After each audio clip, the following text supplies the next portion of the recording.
Welcome to the deep dive. Today, we're exploring a really fascinating connection, the one between plants and butterflies. And we're doing it through the work of two young researchers, Kesser and Steen. Yeah, their perspective is quite fresh. And our mission, really, is to pull out some interesting ideas from what they're finding about companion plants. Exactly. Stuff that might give you some inspiration, for your own garden space, maybe even a balcony.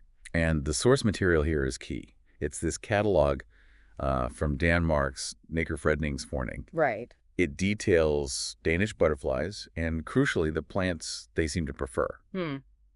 Kesser and Steen are using this for a school project. Yeah, which is a great starting point. And look, even if the butterflies in Denmark aren't the same ones fluttering around your backyard, understanding these kinds of plant-butterfly relationships, that's useful anywhere for attracting these, well, beautiful insects. Absolutely. It's the principles that matter. Okay, so diving in, what first grabbed me was just how enthusiastic Kesser and Steen are about butterflies in general.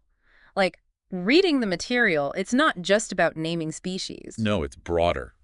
It mentions they're interested in all sorts of butterflies, even ones they don't immediately recognize. Right, that pure curiosity. Yeah, and that's, a fantastic basis for digging into which plants these butterflies actually need or like.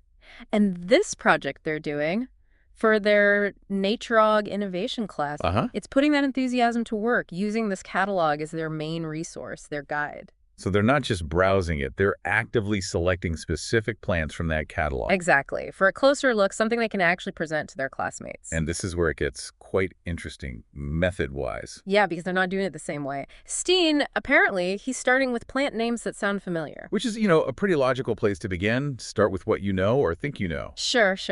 But Kesser, she's taking a different path. Exploring plants that maybe aren't the first ones you'd list for a butterfly garden. The less obvious choices. The unexpected ones. Exactly. Which makes you wonder, right? What connections might Kesser uncover there? Are these less common plants, maybe linked to specific, maybe rarer butterflies? Or do they share hidden treats with the better-known ones? I love that they have these different strategies, though. It's they're both tackling the same core question: what plants help butterflies thrive, but from, well, different angles using the same info source. And the good news for us and for you listening is that they plan to share what they focus on. Yes. They're apparently going to put together a list of the plants they're studying more closely. And we'll definitely aim to get that list into the show notes for you. We're also hoping we can get a link to the full catalog, if possible. That would be great, because it sounds like a really rich resource. It really does. So bringing it back to you, the listener, what's the takeaway here? Well, even though this is based on Danish species, Kesser and Steen's focused work using this catalog, it can spark ideas. Understanding why certain plants are listed for certain butterflies, that knowledge is transferable. it absolutely is. It really highlights how specific these relationships can be and how vital paying attention to these details, like Kesser and Steen are doing. That's how we can all help create better habitats for these pollinators wherever we are. Well said. So yeah, definitely keep an eye on the show notes for that plant list and hopefully the link. And you should probably subscribe, too. That way you'll stay in the loop about Kesser and Steen's progress. We're certainly keen to see their final findings. No, for sure. We'll follow it. And maybe here's something to ponder for yourself. Okay.